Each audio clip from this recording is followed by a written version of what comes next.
Welcome to episode 1 of the Captain's Yacht. My name is at ScholarBeta on all social media, and I'm here joined with Captain Kanaka, and we are ready for the first episode where we take on Encounter at Farpoint and the Naked Now. Take it away, Captain. Let's get this discussion going. Encounter at Farpoint, which we're breaking into two parts. It technically counts as two episodes because Netflix says so. Gotta love Netflix. If we're going with Netflix, let's go with it. I like it. Like it. So in terms of history, because my background is an historian, a little bit of backstory here. Around 1986, the brass at Paramount were talking about rebooting Star Trek for the small screen, which is to say television. Much of this information comes from the very well done William Shatner documentary called Chaos in the Bridge. If you've never seen it, highly recommend it. But just some backstory as to how Star Trek The Next Generation came about. Paramount originally wanted to reboot Star Trek. This was in the late 80s when they were talking about making Fox its own channel. 1989 is when the Fox Broadcasting Company came into existence. And originally, Star Trek was supposed to be the flagship, on the same level with The Simpsons and Married with Children. Unfortunately, disagreements came into effect, and Fox did not want to pay for all 26 episodes. They only wanted to pay for about half of that. So it basically got cut down into something called first run syndication, in which they made the episodes, they meaning Paramount, and then any network in America could buy those episodes and play them whenever they want. So on the one hand, that caused some problems with ratings a little bit because it's not in a very defined time slot. On the other hand, it made the logistics of making episodes a lot easier than it used to be. So if you take a look at interviews with Roddenberry talks about having to run episode scripts onto the stage at the last minute because when in the 60s Star Trek was originally on the air, NBC's timetables were so tight that there were no scripts until literally minutes before the camera rolled, and having this be in first run syndication saved a lot of that. There was a lot of arguments. Roddenberry did not like the fact that they were rebooting Star Trek. He went in and had a fire and brimstone conversation with the executives at Paramount. And then one thing led to another, and somehow Roddenberry said, "I'll help you." And that's how we get Star Trek. Now, the interesting thing about Encounter at Farpoint is the arguments that Roddenberry had with the brass, specifically John Pike, the Paramount president, one of the Paramount executives, about how long the episode was going to be. Roddenberry wanted it to be a 1 hour long episode. John Pike wanted it to be 2 hour. And it got to the point where John Pike said, "If you do not make this a 2 hour script, I will lock you from the Paramount lot and you will never work here again." To which Roddenberry caved. So that's the birth of Next Generation, and this interesting TV movie called Encounter at Farpoint, which is the pilot episode for Next Generation. Now, ScholarBeta, what is a pilot episode? What's it got to do?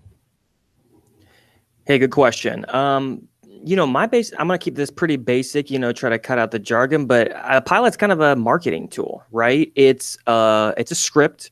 It represents an idea that you have for a TV show that you're using to pitch. It needs to establish characters. It needs to establish the settings or some of the most major set pieces. And then it needs to establish the tone that you're going for too. But I think really more than anything, it's the important thing to take away is that it's a marketing tool that you're using to shop around to different studios and see who's going to pick up and who is interested in picking up and running with this series. You definitely don't go in with the first 10 episodes and say, "Here we go. Here's how I see it working.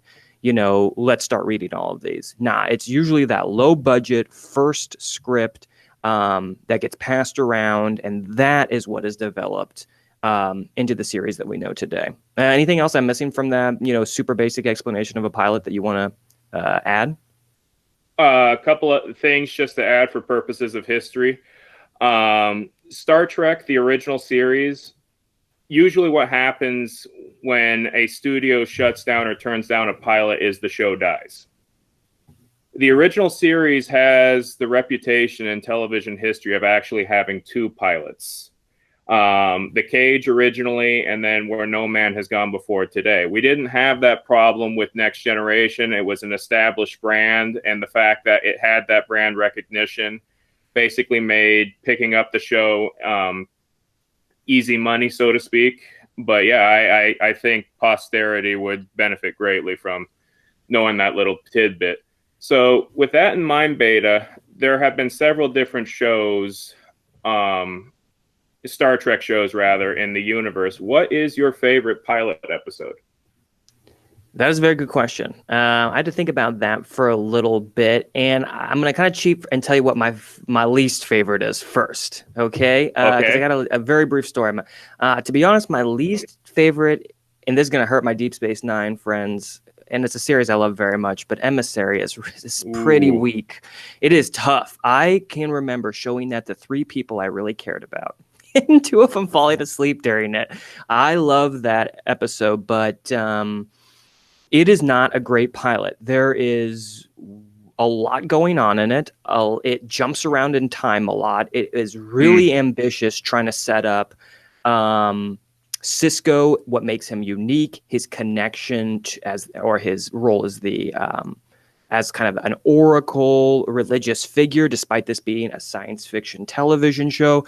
Establishing the grief he feels over his wife, creating his. So I know this kind of cheating, but I can tell you, awesome series. Did not like that pilot. Just way too much being crammed into that thing to get it going. So, okay, to actually answer your.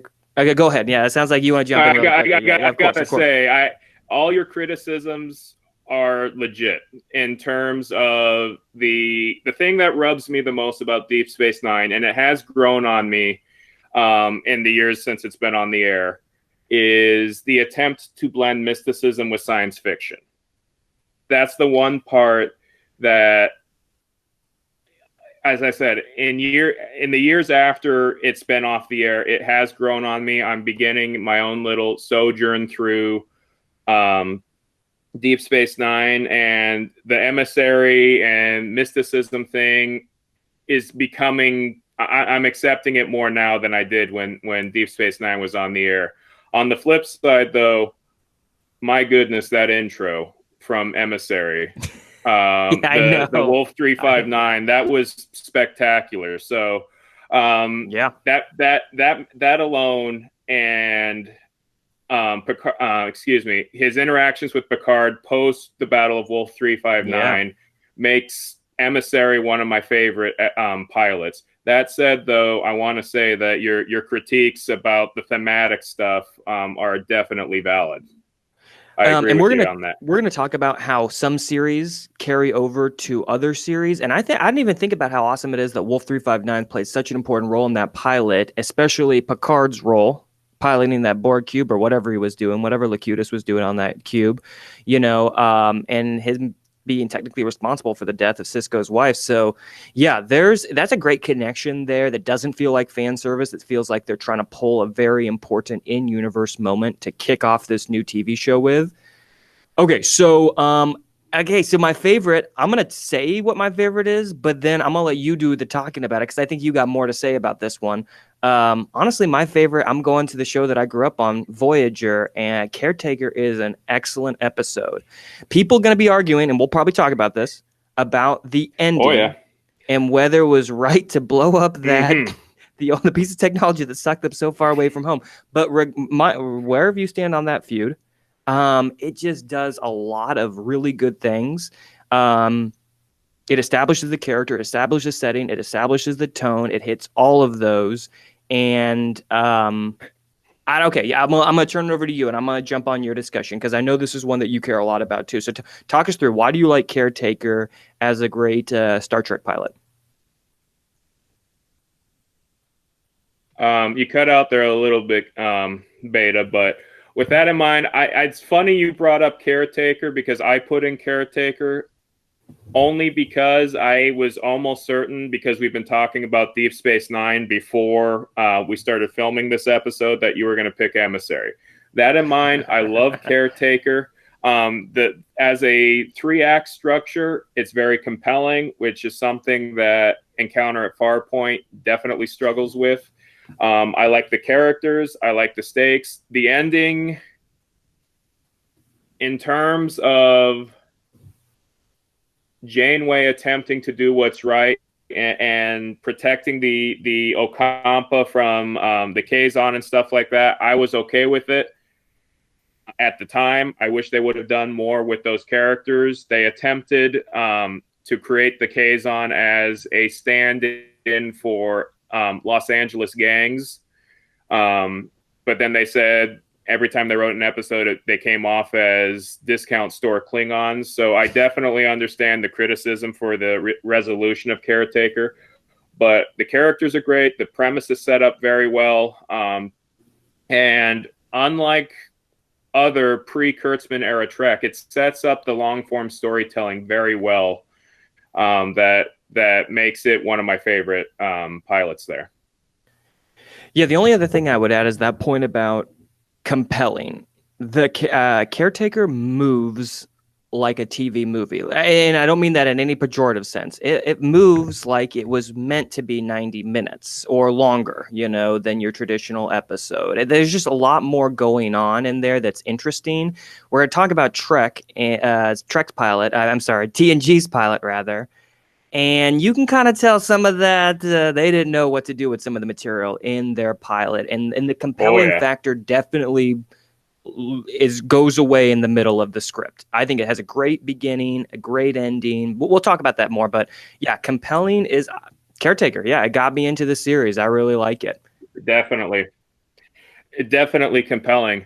So this is the part of the episode where we talk about the tropes and we get into some of the deep cuts. So Mr. Beta, which sounds like Mr. Data now that I say it, make it nice. So. What would you say are the premise and tropes? Okay, so I'm going to get another kind of cheating. There's 2 premises going on here. One, the series long one. I'm thinking that the premise for the series is humanity, represented by the crew of the Starship Enterprise D, is being put on trial by a godlike alien to answer for the crime of being a dangerous, savage child race. That's basically what's going to happen for the majority of episodes. And I love it. I think it's such a great premise, and that the Picard and crew do an amazing job admitting humanity's ugliness, and we learn a little bit about where humanity's come from. And the test is a great idea. Honestly, that really does bring the episode together, that they're going to be tested right off the bat. And I love the test. I think the test is worthy of seeing if humanity has come far or not. But then the episode has a very basic premise, honestly. If we just think about the episode and not the series, the episode is basically a mysterious space station on Denab 4 wants to join the Federation. It's to exact specification, but its engineering, its perfection makes it too good to be true. So that is basically, we have a premise for the series, the test of humanity, and we have the premise for the episode, a mystery, basically a space station mystery. So I would just say that if we, one really quick thing, I would classify this under the mystery thriller, subgenre in science fiction. Q's trial is on a clock, as we'll talk about. Otherwise, this hits some of my favorite sci-fi tropes: giant space creature, living spaceship, God is an alien. It hits a bunch of them that are great, there's a ton of others that we'll talk about with the actual characterization, but those are kind of the big overall ones. So yeah, that's what I'm thinking for the premise and the trope. And honestly, both those are super believable. We'll talk about some premises that are not believable, a la Code of Honor. That's, in my opinion, that's not a believable premise at all. But this one hits me. I think it's believable that they would go investigate a mysterious space station and try to figure out how it got built and be really intrigued by that, and then uncover something deeper. So I love it. Let's talk about where this episode succeeds. Should we get into that now, or yeah, we can get into that. So one of the things, if I were to give a Siskel and Ebert level review of this episode, It does the most and the least at the same time. It does the most in terms of building the universe post original series. This technically takes place, depending on how you want to define it, between 80 years to 100 years after the time of Kirk and Spock. And in that sense, it does a very good job of explaining where the Federation is now. It's a good time to be alive. There's a lot of great technology. Technology solves everything. It does a really good job of establishing the history from not only what happened between original series and next gen, but from the events of the audience's perspective to the 24th century. I think that's absolutely spectacular. And there's some very thought-provoking concepts that that develop and unfurl over the course of this episode. With that in mind, where do you think, I think you mentioned some of this already, but where do you think it succeeds? Okay, just thinking about the pilot only, I think and before we get into kind of the deeper cuts here, I think it succeeds in getting the characters in. You know, it has a lot of characters it's got to balance, and some of them are introduced kind of clumsily, but still we understand who they are and what their characterization is. I'll just point out two really quickly. One, Data is introduced. I feel like Data, they understood what they were going to do with Data. They knew he was going to be the fish out of water. He was going to, his quest to be more human was going to be somewhat comical. I think they knew what they were going to do with Data. I think they hit Data perfectly in this episode. Crusher, another one of my actually favorite characters. I don't think they quite knew what they wanted to do with Crusher, but still she gets a good introduction. She's doing her science mystery thing, noticing that the cloth is changing color and all that good stuff. And there is definitely some awkwardness with the death of her husband and Picard. And Wesley's talking about how Picard brought his dad's body back to him. And Picard kind of either forgetting about this or just not wanting to talk about it any further. But nonetheless, I think it does a good job bringing the characters in. There's a lot of characters in this show. And I think it does a pretty decent job delivering their basic characterizations. We'll talk more about Worf and Geordi because those are two who are going to get changed quite a bit, and Riker is to some extent, but everyone else I think gets a pretty good introduction. We got to talk about where it fails as a pilot a little bit, even though we're TNG fans. We got to talk a little criticism about that. Yes, we do. Do you want to take that, Beta, or do you want me to start off? Why don't you get us started off? I like first couple points you're going to bring up, and then I'll jump onto them. Okay, so the plot is a nonsensical mess, and that is partially because they have two writers here. And as you pointed out, ScholarBeta, we talked about marketing and how marketing can play a big role in getting an episode picked up. The original version of this script did not have Q, and it did not have the Trial for Humanity. The original script was written by veteran Trek writer, one of my favorite writers in general, Dorothy D.C. Fontana. And she was responsible for establishing all the characters. So many of the things you brought up, Mr. Beta, we are credited rather to D.C. Fontana. But what happened is Roddenberry got in, and either as a consequence of his argument for making the pilot a 2-hour episode instead of a 1-hour, he needed to get in and add his own details. Q and all that sort of stuff, the Trial for Humanity, all those sorts of things seem to me disjointed from the Farpoint episode. Now, you brought up, Mr. Beta, the test, and I think the test makes the whole thing fall into place. Because if you didn't have the test thing, this episode would not work thematically at all, or in a narrative structure that is any sort of recognizable way of storytelling. But Roddenberry has a long history of dirty tricks. Now, I hope I don't offend, because I know a lot of people idolize Gene Roddenberry, but I tend to think of him in the same way I think of George Lucas, where he's responsible for creating a really great idea, and it's through the collaboration process that idea gets better. A lot of people, and this happens in history too, like to attribute great events to one individual. That's not necessarily the case. And especially with Star Trek. For example, the original series, that theme song technically has lyrics.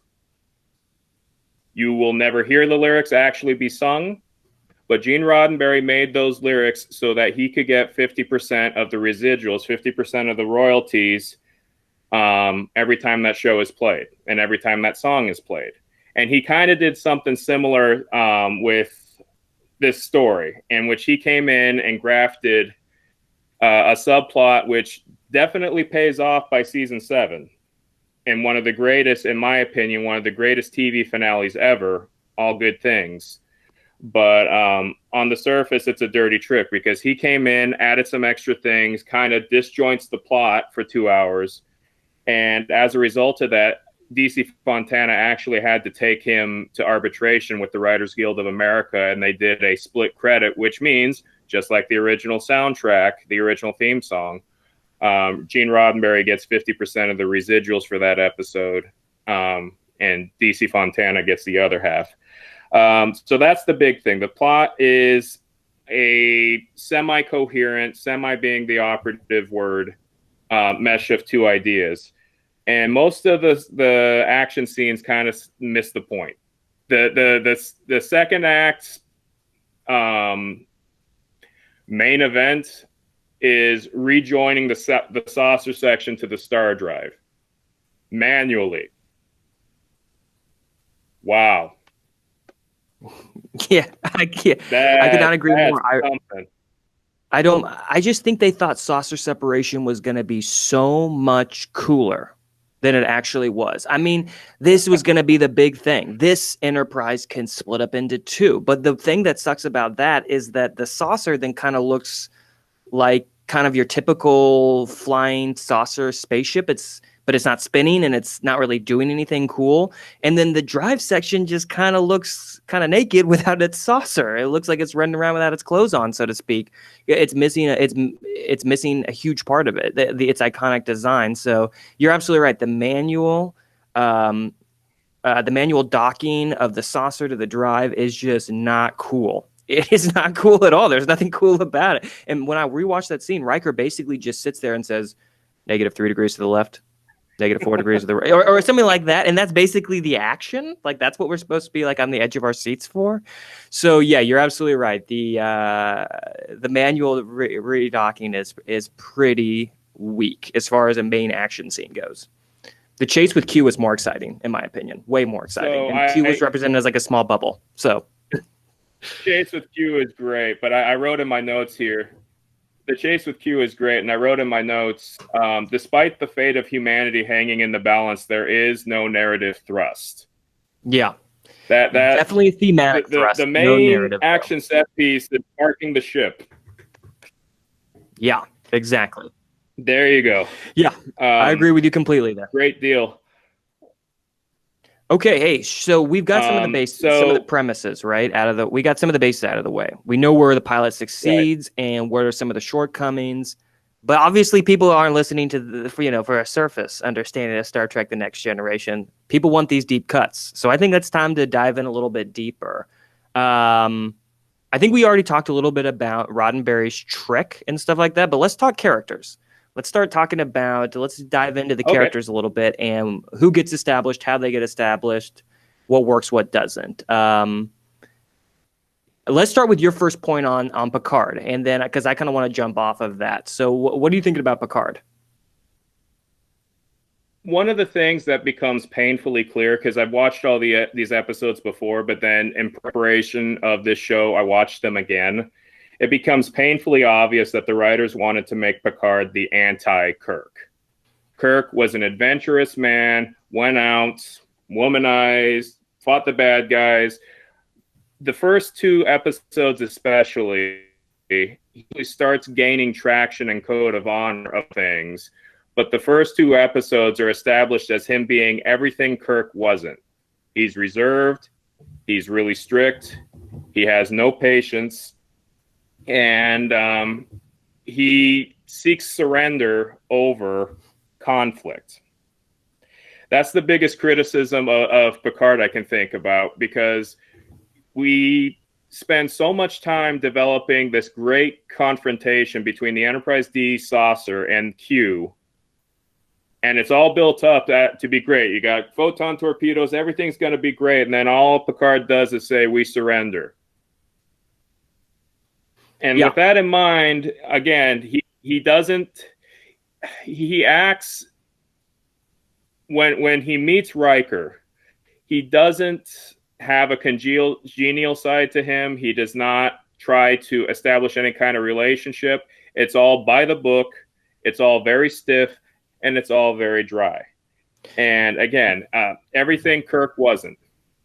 Yeah, so. Picard is not going to beat you with a phaser. He's going to beat you with a speech, and that's established from part one, right? He is not going to fight Q. He's not. He's going to do the basic defensive precautions, but he's going to beat you with a speech, with some type of rhetorical challenge or comeback or something of that nature. And I don't know. That's kind of refreshing. I kind of like that. I think they didn't want to lose Kirk, and they definitely took that character and put that into Riker.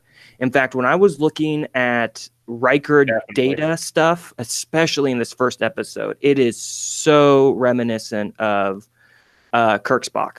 You know, running around on the set, you know, firing phasers, getting out of tough situations like in person. That is definitely Riker and Data's role in this pilot. They're the ones who go down to the old Bandy City. They're the ones who survive the orbital bombardment. They're the ones, you know what I'm saying, who go in and get the Groppler, which is a crazy name. We'll talk about that a little bit later.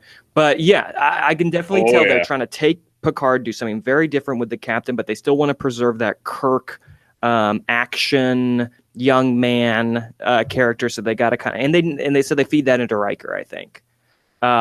But that's a really good catch on that. So that's why I think I'm completely with you on the anti-Kirk, and I think the show would have suffered if there was no kind of Kirk feeling at all. I don't think people would have really recognized that. So I think they definitely tried to give that to Riker. Now that doesn't stick. Riker doesn't stay that way. That definitely becomes like more of Worf's role a little bit later, but nonetheless, I think you're absolutely right. I think they had to do that. They really had to say this is a different captain than Kirk. It's not the same one. Definitely. What do you think about Q? I like some of your thoughts on Q. Talk a little about Q. So I attribute a lot of this to first season jitters. The first season of any show typically tends to struggle. I tend to juxtapose Next Generation with another one of my favorite television shows, MASH. And in both cases, the dictums and the storytelling and the characterization is nebulous until the end of the first season, where the actors and everybody tend to figure out what's working and they stick with the formula. Q is very much bipolar. He's a bipolar god. He starts out the first half, the first act of the episode being all fire and brimstone. Speaks in Old English, then talks about containing communism, dangerous savage child race, and then halfway through the part of the scene where he's dressed up like the 21st century soldier in the really strange puffy down jacket that's gray. It gets cold sometimes here in Portland, and I'd love to get that jacket sometimes. That's the first thing I thought of when I watched that episode recently. But you could almost see him channeling, and you can tell Roddenberry had a hand in this because you can see him channeling Trelane, the Squire of Gothos from the original series. John Delancey, whether this is intentional or not, I'm not sure, but the same old story all over again. Because I tend to think in pictures, when John Delancey delivers the line in that specific way, my mind, for some reason, just completely cuts the feed of John Delancey, and Trelane comes up instead. And you can really see that at the end of the episode, too, where he completely, or 90%, drops the fire and brimstone act and starts acting like he usually does. You know, Q is interesting because we talked a little bit about Emissary and the mixing of the supernatural. You know, honestly, Q is basically the mixing of the supernatural just not, they're not going to make Picard like the official emissary to the Q continuum or something like that. You know what I mean? So I don't know. That Q is really interesting. I have to admit, when I first watched the show, I hated Q. Me and my first Yeah. run through I hated him. But honestly, he's pretty important. Q does not go away and has some incredibly important moments in the series, especially in season 2 with him introducing them to the Borg. Yeah. And I'm not gonna lie, I prefer to think of him as having a personal obsession with Picard. You know, the more you think about it, and the more you watch those two acting in their scenes together. I mean, Q is obsessed with this one individual. He kind of throws a bone to Riker. We'll talk about that as we get to those episodes a little bit later. You know, Riker wanting to join the Continuum, or him wanting Riker to, or something like that. But for the most part, yeah, I kind of see Q as annoying, but also honestly the instigator of some of the more memorable episodes and plots in this series. Okay, Data. Definitely. Can I take Data? Can I take Data? Can I start with him? Data, buddy. Okay, Data's probably he has to be my second favorite character. And this is not, you tell me if this is apocrypha, but I cannot quote the source that I read this from, but that was originally what Patrick Stewart was auditioning for, wasn't it? Was Mr. Data? Do we know about this? I'm not sure about that. Then that's something I definitely gonna go check out, because I remember reading that and thinking, wow, what a good thing they put Picard as captain, you know, or I'm sorry, Patrick Stewart as captain instead of as Mr. Data. I think Brent Spiner does a great job as Data. Yes. But specifically in Encounter at Farpoint, you know, Data establishes his quirks, his over-explanation, his, you know, not understanding certain human jokes or other types of human interaction. I think that's pretty nice. It's simple, but it's nice. It's that fish out of water character and that comic relief. We have to have that from somewhere. And you know, it kind of came from Bones in the original series. And so it's kind of nice to shift that over to the bridge crew a little bit and get that in the form of Data, because we're going to be seeing a lot of him, and he's going to interact with Patrick Stewart and have great chemistry with him, as well as LeVar Burton and have great chemistry with him. So yeah, Brent Spiner is does a quality job as Data there. Definitely. What do you think about? What are you thinking about Data? Yeah. Data and Picard are the two characters I studied a lot as a kid, trying to figure out how to interact with people.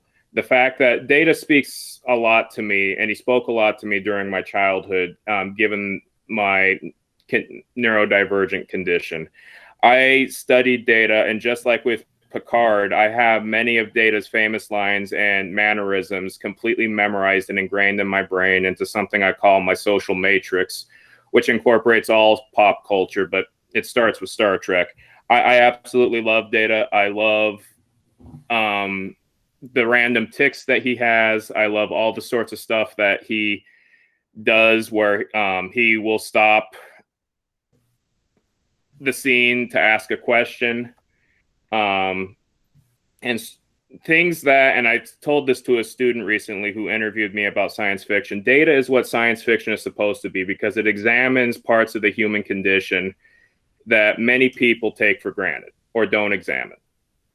The concept of a joke, the concept of relationships, that plays a role in later episodes where Data, from a strictly empirical standpoint and logical and rational standpoint, can't understand the finer points of relationships, of love, of this and that. And I think, as you pointed out, the fish out of water computerized portion of him gets him off to a good start. And as I said, Picard and Data, I studied those people meticulously to help develop the vocabulary in terms of behavior and communication. It's great. Actually, one of my childhood nicknames growing up was Data as a result of that. So yeah, I love Data. I wrote down that he studied probability mechanics and exobiology. Yes. I don't know why I wrote that down, but I decided that was really important. And then he has that line when they're on the holodeck that prejudice is very human. And I think we're going to find that prejudice runs beyond just the human species. There's a lot of beings in this galaxy who got some serious prejudice. So Data kind of misses that a little bit, but you know, it's okay. He'll figure that out as he gains a little bit more experience. I'm just trying to think. I just really quickly, very minor. In this, the helm is on the right side. If we're facing the captain's chair, and Right. Data is flying the ship, I guess. So we've got a fully computerized Enterprise, and then we got a computer flying the ship as well. Yeah, they really, and I'll just that's a make. good catch. I'm gonna just make a note that they kind of struggle to find a pilot in this series. Like someone who full time is going to fly the ship. They never really land on it, to be perfectly honest. And we'll talk about those in future episodes, but I just thought it was amusing that Data was flying the ship for a little while. Okay, let's talk about Tasha. It's kind of one of our last characters really established in this. Of course, I'd love to talk about Michael Dorn and LeVar Burton, but they honestly don't get a ton of play right now. They will not in in future episodes, and we'll definitely talk about them. Well, let's talk about Denise Crosby and Tasha Yar. I want you to start with this one. What do you think? I like your note about intense. What do you think? She is intense. She is, I don't want to say she overacts, but intense is a more diplomatic attribution of what she does in that first episode. And that gets developed very well in the next couple episodes. Naked Now and Code of Honor, for better or worse, that gets established so that there is precedent and reason for why she has that level of intensity. But I'm always drawn to that scene where the Q entity is chasing the Enterprise, and she kind of goes over the top. Hostile matching speed, hostile exceeding speed. I don't know if she was given those notes or if she decided to come off on that on her own. The, shall we say, strong characterization. She was like, I grew up in a place that allowed things like this court, and there are people like these who saved me. I have a lot of lines memorized, and so it's very intense. It's very I think they do a really good job in Naked Now with attempting to balance that character. We're going to talk about Naked Now momentarily, but intense is the word I would use in describing her, whether that's stage direction or her own take on the character. Yeah, I think just like we talked about briefly with Geordi being a really big part of Roddenberry's, idea of like a blind man flying the starship. I think he was also trying to go for a woman leading your security detail. I think he was trying to like defy our expectations. Oh, yeah. Of, obviously in our own day and time, defy those expectations, but then to make it crystal clear in the future that it isn't a problem that a blind guy would fly the ship or that a woman would be in charge of security. So honestly, I think they were going for a lot of that. And then they struggled to try to like justify it. Because on the one hand, you don't need to justify it because that's the whole point of TNG is that, this is, a more idealistic utopia vision. But on the other hand, like right in Code of Honor, they run into people who question her immediately and her legitimacy as being the security chief. So I don't know. It's really interesting to me. Between security chief and tactical officer, I don't really care about the security chief role. You know what I'm saying? They always mess up security anyways on the Enterprise. Like they never get it right. But tactical is very important, and they get that right a lot, and they need to get that right a lot, or else you're gonna be in big trouble. You're not gonna win. Exactly. So we don't get to see her tactical mind as much of just like her being a bodyguard, and so I think she kind of suffers from that. I like that Denise Crosby comes back, though. I like that she comes back. She takes different characters on. I think that's effective, too, and that somehow keeps Tasha Yar a little bit alive, and we can kind of see, Denise in a little more, I don't know, just a different role where I think they knew a little bit more about what they were doing with those smaller roles that they wrote for her later than they did with Tasha. I just don't think they knew enough about what they wanted to do with Tasha yet. So I think undeveloped. We got intense, but also kind of like underdeveloped for sure. And we'll talk about, obviously, we know why she's going to leave the show. I don't know if I need to say why or spoilers yet, but we'll talk about that. We can save that for another time. But yeah, I am absolutely 100% for all the goals that Gene Roddenberry was going for. I know I kind of trashed him earlier in the episode with some of his dirty tricks, but absolutely 100%. Geordie LaForge flying the ship is a beautiful philosophical concept. Tasha Yar in her position is a wonderful progressive concept. But in terms of, again, first episode, first season jitters, it's kind of intense, her characterization. And I love how they tried to balance that out in the subsequent episodes, specifically the next two, if you count Encounter at Farpoint as one episode. Okay, so we're gonna kind of close off. Well, we got to talk a little bit about tone, and I want to talk. Okay. We want to talk a little bit about that cliffhanger before we transition. But I got to ask you something. I got to ask you this. This is a science question. Maybe we can answer this or not. But this is kind of annoyed me. I'm watching this. Okay, so we talked about how saucer separation is kind of the big action part of this. Well, Right. do you recall that they separate the saucer at warp 9.9, right? Right. So my question is, shouldn't that saucer be just cruising through the universe at warp 9.9 and they'd have to go like way past Deneb 4 to go pick it up and bring it back again? How does that thing slow down? Am I totally missing something on the No, you're not actually. I warp wondered 9.9 that is too. really fast. Well, and I You wrote in know? my notes, technically, the Enterprise saucer section doesn't have a warp engine. Yeah, exactly. So you're technically traveling faster than light, and you need, by definition, warp speed folds the fabric of space-time, which requires a massive amount of gravity or energy, which the Enterprise saucer does not have. So I'm glad you picked up on that. I brought it up, then realized it might be a bit much, so I cut it. But I agree with you on that. Either, objects in motion tend to stay in motion. It goes right past Deneb 4, or Yeah. because you're traveling at basically hyperspace, because you don't have the ability to sustain hyperspace, you drop out. Drop out. Yeah. And it takes years. It would take 7 years for the saucer to even get to Deneb 4 at that point, generously. Yeah. So I love that. That's a good. I'm glad you brought that up because I was thinking that too. We got to have some tidbits like that for the people who are coming at us for some of the science. This show is amazing, and it really does pay a lot of attention to science and tries to get as much right as possible. And we can talk about their consultants and stuff like that. But, that is a pretty glaring oversight. Even someone like me, I always teach a unit in relativity and faster than light travel, and if it's possible, and blah, blah, blah for my science fiction class. And we read an amazing novel called The Forever War, where time dilation is incredibly important, and it's everything. It's basically the entire book, and they didn't think about it for 1 millisecond in this show. They just said, separate it. We'll all meet back up at Deneb 4. Who cares? And sometimes that's okay. Yes, that's for purposes of storytelling. Because of the pandemic, I should have disclosed this year.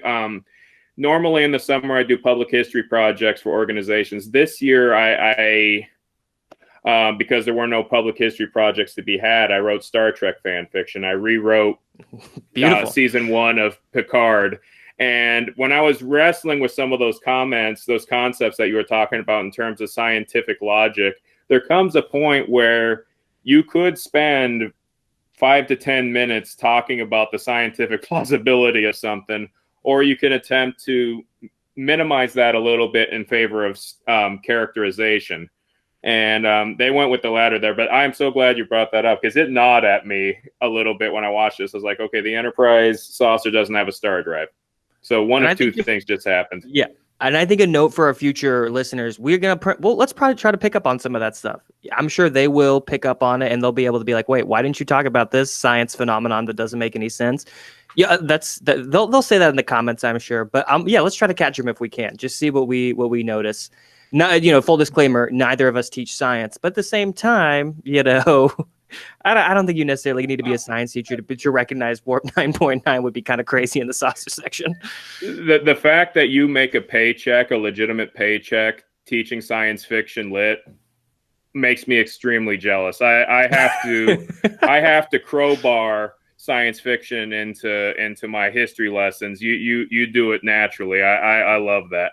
Dude, So and we're trying to get more, sections of that course. So stay tuned, my friend. Go get that literature endorsement and join me. it's extremely tempting. Trust me, it's extremely tempting. Um, with that in mind, the tone, Yeah. Let's talk a little tone. and then we'll wrap up part one and then run through part two real quick. There's something that happens during um, the trial that made me think of Star Trek in general. Yeah. The greatest thing about classic Star Trek, which is definitely where, if I may be so bold, new Trek, specifically the Kurtzman Trek, struggles, is Star Trek is always a future in which you want to live. It's a utopia. Anything you could ever want, depending on who you ask, money is or is not a thing. You work to improve yourself. Whatever you want to do, you get. But there is always some sort of undertone that I've always found fascinating. Star Trek's thesis is that from the perspective of the audience, things get worse before they get better. Case in point, the original series, it is established that the Third World War happens in 1996 with the eugenics wars in Cannes. 30 years after the perspective of the audience in 1966. Well, then, eugenics war didn't happen, so they created a new mythos with Next Generation and the post-atomic horrors. Case in point, we're talking late 1980s, Reagan-era brinksmanship, possible arm race stuff. That definitely plays a role. And then, a little closer to home, Deep Space Nine has its Bell riot scenario where basically our own institutions completely collapse, resulting in massive poverty, massive riots. The only thing they needed was a certain virus to be prophetic. With Deep Space Nine, it's actually shocking to see how close they were to actually calling the future. So with all that in mind, before we started recording, Mr. Beta, we had talked about story structure. And being that your line of work is in storytelling and English language arts, I'm curious to hear your perspective on how they handled that if they were to tell humanity in a 3-act structure. Yeah, I think they did it. I think it's really interesting the way they did this. And I didn't really pick up on the 3-act structure as much until we started talking about it. But the more we talk about it, the more apparent it seems, right? As you said, Act 3 is definitely Star Trek. It is what we see, what we would want to live in, everything that our technology could possibly lead to, at least all the positive aspects. Yeah, and then we move back to Act 2, and it's really bad. It's the lowest, darkest point for humanity. The post-atomic horror, we joked about the puffy jackets, but basically what's going on there is that those are soldiers who are somehow drug inundated to carry out the orders of their superiors. They have that little pull tab thing that they pull and they put up to their nose and inhale some type of narcotic that makes them more effective killers, or they take it right before they die too. You can see that in the trial scene as well. So honestly, really pretty terrifying, a pretty terrifying vision. And I think it works really nicely with all of them except the exception of the Bell riots, because we don't see it. We get tiny little hints. We know who Khan is, but we don't necessarily have to see the eugenics war. We understand this post-atomic horror and that it was a really bad low point because of how the trial plays out and how it's basically summary judgment and execution. So the Bell riots, we actually get to see a 2-part episode, which is really good and really, I think, brave and amazing for Trek. To completely go with racial identity of Sisko and him needing to use his black racial identity to carry the work of Bell and to make sure history played out in such a way that we would overcome what the Bell riots represent. So minus that tiny 2-part episode actually showing us some of the bad, I really think the middle part works because we don't see too much of it. Because like you said, the tone and the idea of Trek is supposed to be the utopia. So we kind of have Act 1 our own lives, not perfect, but, enjoyable, and as enjoyable as it can be in 2020, maybe more enjoyable in 96. I don't know, honestly, In 96, we didn't know what the Star Wars prequels were going to be yet. So it was really a time worth living. Well Anyways, said.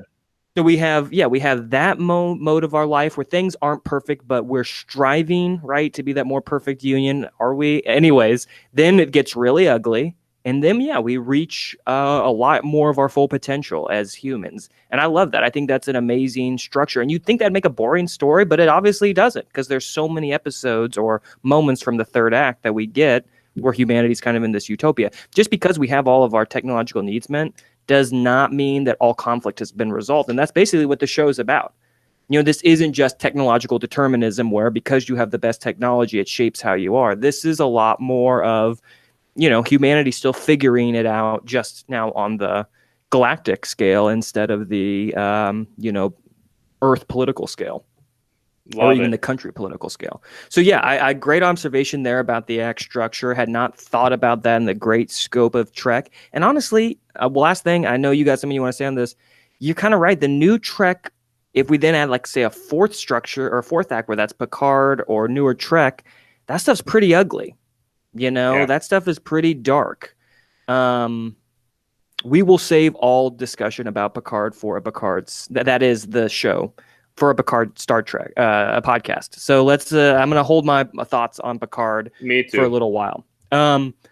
Okay, anything else we need to say about tone? Sorry, one more thing, really. Negotiation. Hmm. That's the episode's for the pilot's premise is that we have to go negotiate to figure out how we can get Denab 4 and a Farpoint station um into the Federation. I love that establishes the tone, the missions, what the missions are going to be like, not this action adventure stuff, more negotiation, cerebral, insightful. So I think it does a great job establishing tone in the pilot, and Trek in general is very consistent until recently with its Hmm. tone. Definitely. Um, with that in mind, really quickly, in the context of what Netflix says, episode 1 technically ends when Q appears and says you have 24 hours. Kind of an interesting cliffhanger because it's obviously at the center of the TV movie, but it also there's a time jump that happens which you wouldn't notice unless you were watching them as two distinct episodes. I think it's an interesting cliffhanger. But now that we're at the end of the episode analysis, we're going to talk Trek firsts and facts, and this is the time in which, if we want to include things, Trek trivia, where this might pay off for you sometime. I know a little bit from experience on this, but little interesting bits of trivia and something that I like to call episode awards, which we'll get into that in a second. But you pointed this out, Mr. Beta. Deneb 4, the first planet the Enterprise ever visits. I have a funny story about that involving a trivia night. If you folks are interested in that during the introduction of the next episode, I can explain that. It's a very interesting and funny story there. Birth of a catchphrase during that parking scene that we thought was so silly and boring. That's the And it first was. utterance. And it was, but it does have something memorable. It's the first time Picard ever says, "Make it so," which becomes basically the catchphrase for the whole show. Um, and episode awards. These are things that we've noticed where we decide to give awards to characters or story beats or something like that, and we curate these based off of whatever theme we want to point out. So I've created an award here, the Spell It Out Award, aka the Painfully Obvious Expository Dialogue for the Benefit of the Audience Award. And if you were to have such an award and give such an award, Mr. Beta, who would that be? Who would get that award? Well, it has to go to none other than our good friend, an adolescent that could be in our classroom, Wesley Oh yeah, Crusher. yeah, Hey, well, I definitely. actually don't mind Wesley so much now that I've worked with 14, 15-year-olds. Actually, how old is Wesley supposed to be, you think? Is he a Well, freshman in high school or is he even younger, you think? we could take a look at that. That's I would interesting. definitely say uh, early to mid adolescence in the context of Farpoint. Yeah. I would say like if I were to guess eighth or ninth grade at the beginning, but I'm sure somebody who would like to volunteer will let us know about that Oh, in the comments. they'll hammer us in the comments for sure. Oh So, yeah, okay, well, why don't you explain why? Why don't you explain if it's not too painfully obvious, why are we giving this to Wesley Crusher? because Why does he earn anything this? because anything that happens in the episode is repeated again by Wesley just so the audience can catch it. Okay? The biggest example of this is when they're at the store at the Farpoint station, and Dr. Crusher's going through the fabric and says, "This would be great. This would go great with gold. Gold would be great with this." Cuts away, comes back. There's gold. She buys the skein. My mother knits, and I'm sure she's gonna take issue with my terrible lack of terminology there. But she takes the skein or whatever of The bolt. fabric. Isn't that Thank what it's you. called? Yeah, I think of the bolt. Thank you. The Yes, the bolt. You bolt. redeemed me, Mr. Beta. You good? You good? And then they walk away, and Wesley Crusher says, "Mom, that gold wasn't there before," just so the audience realizes they weren't, for lack of a better term, hallucinating. And then he completely dumps all the purpose and function of the holodeck, not only in this episode but in part 2. Yeah, he well deserved. Spell it out. And he spells out the fabric after we have the super obvious apple scene in Grappler Zoran's office. So it's like, wait a second, how'd those apples get there? I'm not making this up. And Riker, we're even supposed to see this through Riker's point of view and be a little confused. And then we get it again. And then just to make sure, yes. Okay, so I've got 2 awards. I'm going to give at the end of part 1, and maybe this will make our part 2 commentary a little quicker.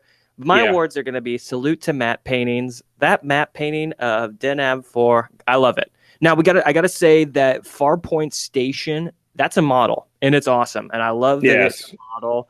But that background with those foothills or mountains, the kind of barren looking ones that then kind of disappear into that pink orange sky. Oh, I love a good matte painting. And that is a beauty. There's a coffee table book of the complete matte paintings of TOS, but not TNG. Someone needs to put that together badly.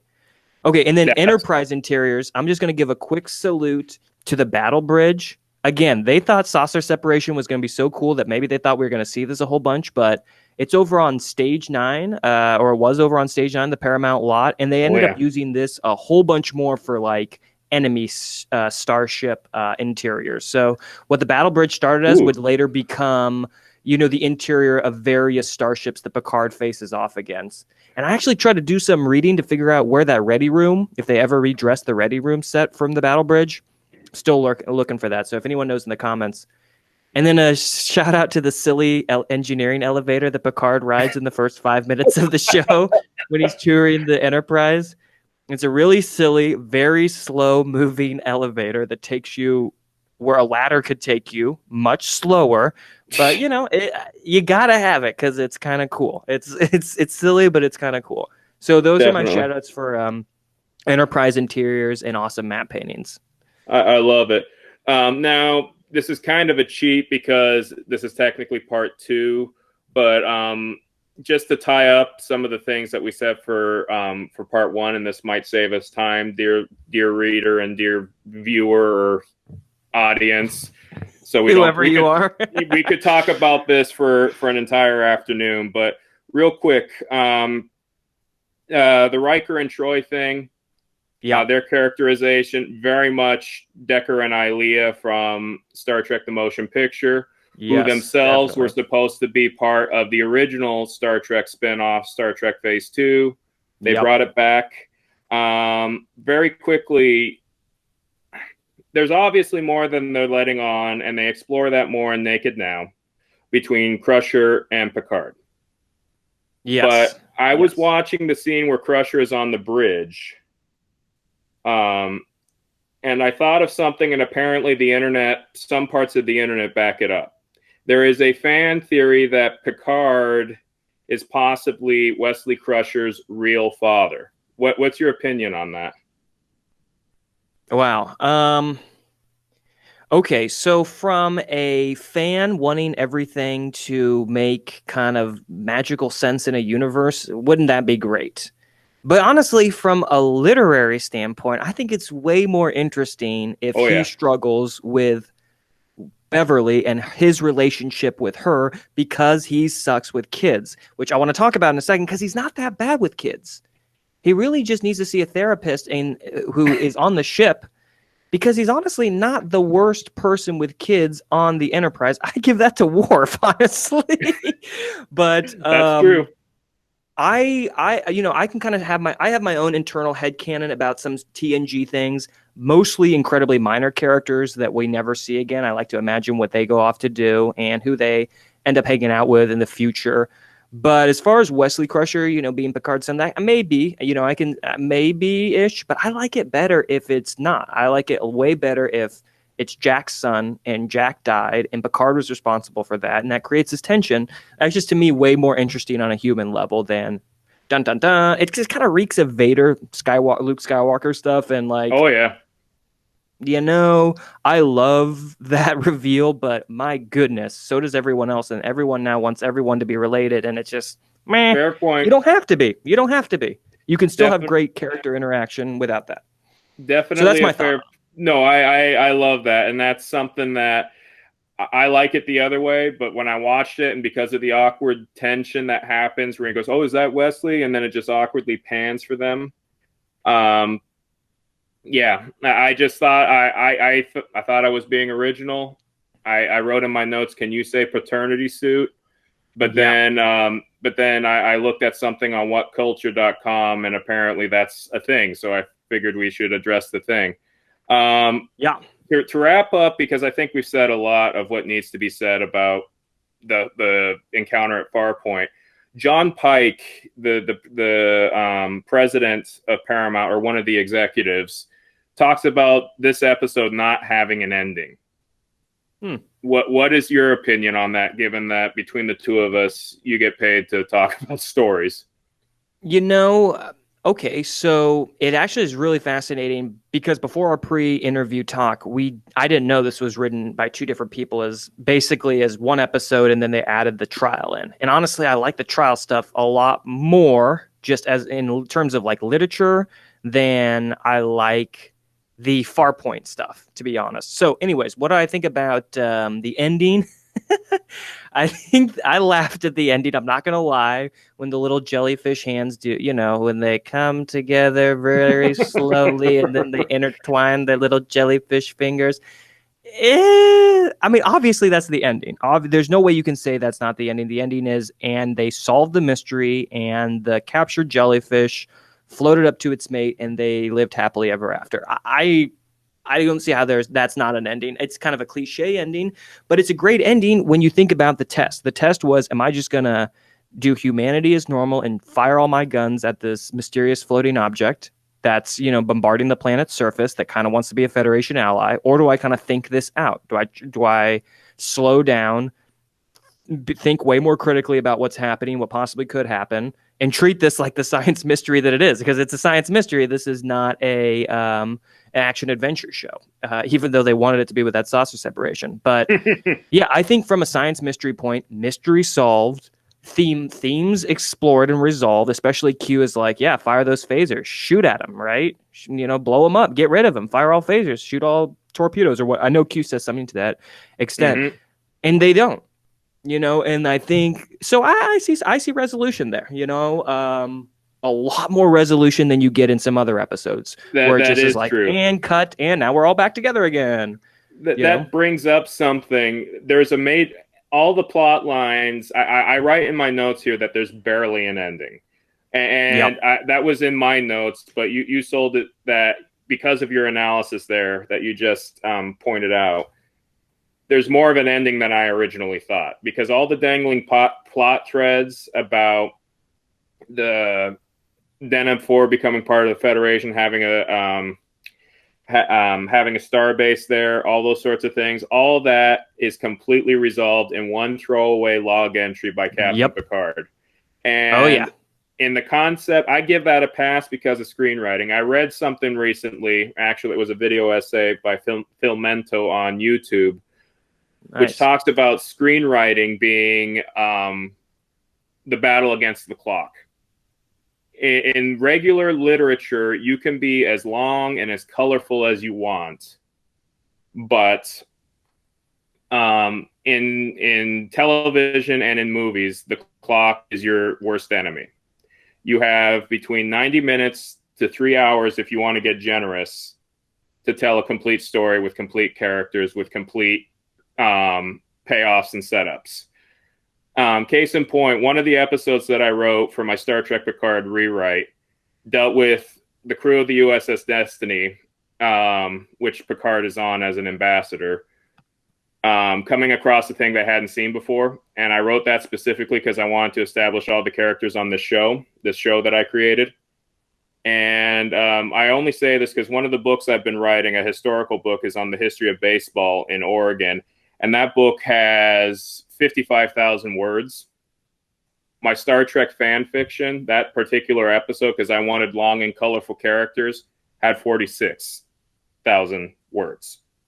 So Yeah, with that's that, real. you can get away with that in writing regular fiction, not broadcast media. So I'm okay with that.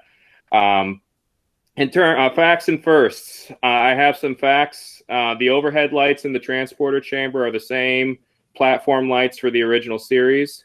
Nice. Riker reveals to Troy that her rank is lieutenant. That does happen when they're evacuating the Bandai planet. Her rank doesn't come up again until later on in the show. And she's actually, in the episode Disaster, is kind of surprised that she has that rank.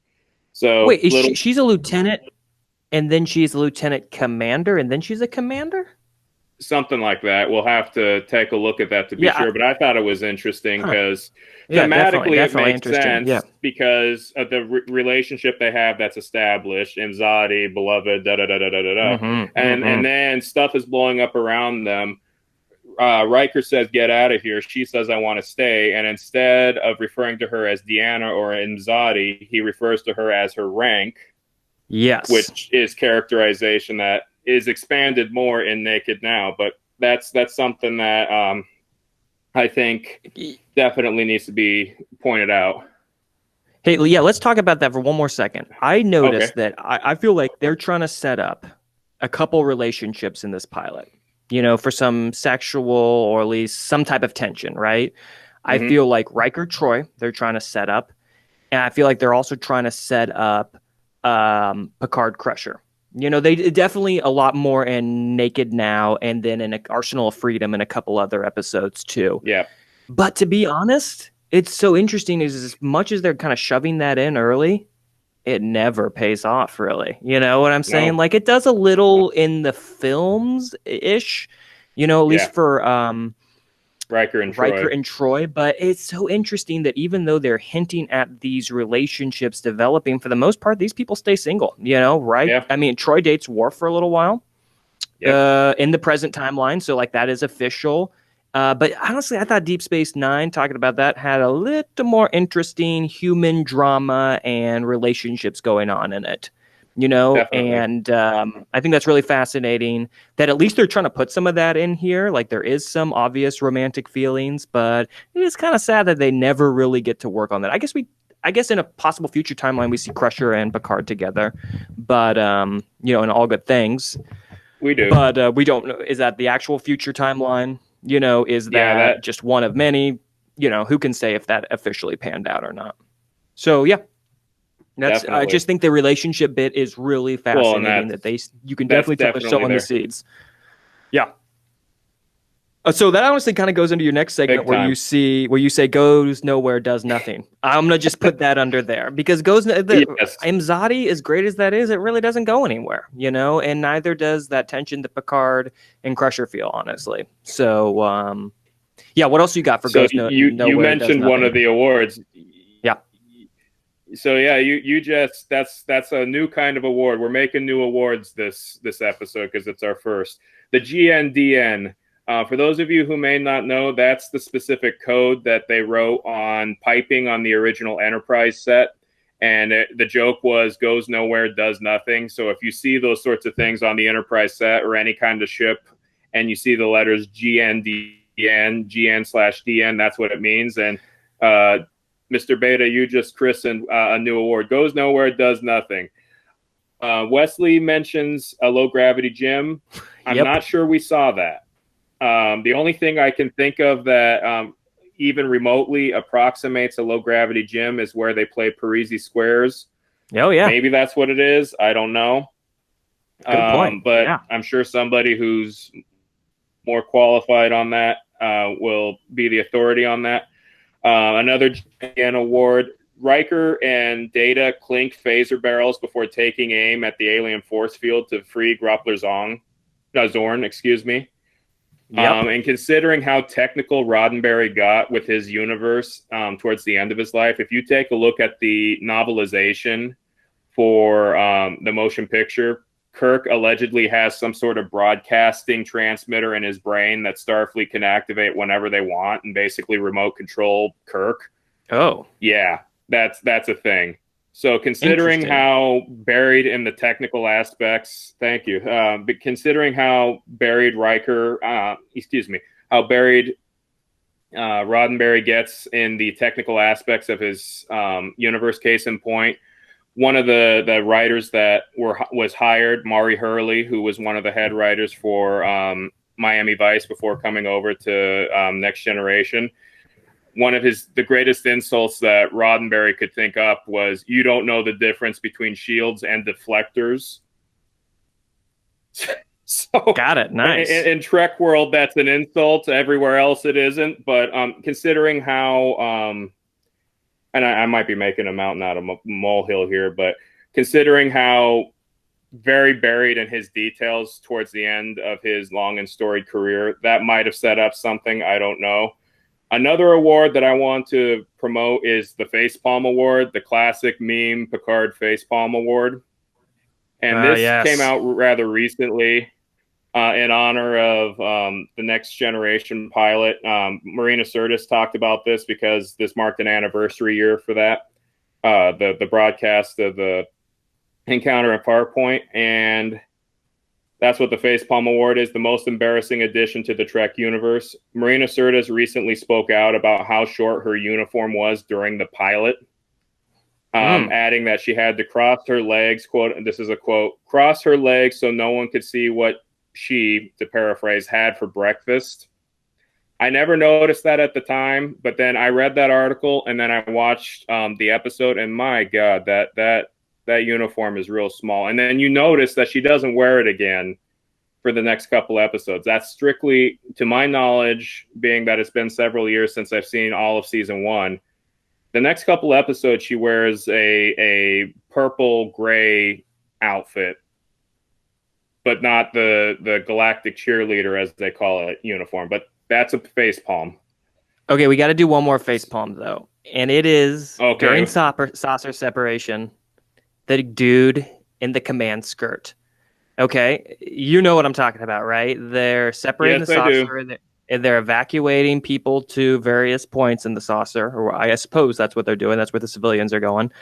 And it's very brief, and it also happens when they're on Farpoint Station. Just the camera passes by a blonde dude who's wearing a Marina Sirtis style skirt, and it's laughable at first, but honestly, it's kind of cowardice because they never bring it back. I understand what they're trying to do with it, right? They're trying to break those gender roles, but they never do it again. Like, that's one where they just weren't confident enough to go forward. It's late. Probably not. It's late 80s. I have to step in as an historian here. It's late 80s America. It's Reagan, it's Bush, and it's moral majority in America. So they threw something out there and had to probably back off because of the political culture of that time. Yeah. So, and absolutely. Yeah. I would just say, okay, there's one other thing, one last note. I know this is a little out of order, and we've already talked about this, but I just want to emphasize that I really don't see Picard being that bad with children. You know what I'm saying? Like, I know that they were going to do that to try to like make this seemingly infallible man a little more fallible, right? Like this guy who's so articulate and has such skill with speech and presentation that he can talk his way out of anything. They got to give him like some sort of foible or flaw, right? But honestly, he's Hmm. pretty good to Wesley. Wesley, what we're going to talk about in the next episode, takes over the ship. And then in the third episode or fourth episode, he's flying the ship. So Yeah, Picard's pretty. He says, "Well, don't let me make an ass of myself, you know, with children." But honestly, you're doing pretty good on your own, dude. You know, you're not. I don't. And Will doesn't. Riker never really helps him. At least in the first 6 or 7 episodes that I've been watching for our podcast, I don't see Riker step in and actually help him with children at all. Honestly, help Picard with children. You mean? There you go. yeah, I don't I see that at wasn't all. tracking. Yeah, Yeah, that's a good point. He tends to have that. I don't know. There are a few places that I point out that I'd like to point out where he kind of gets short. He is short with Riker on their first meeting. yeah, Um, definitely.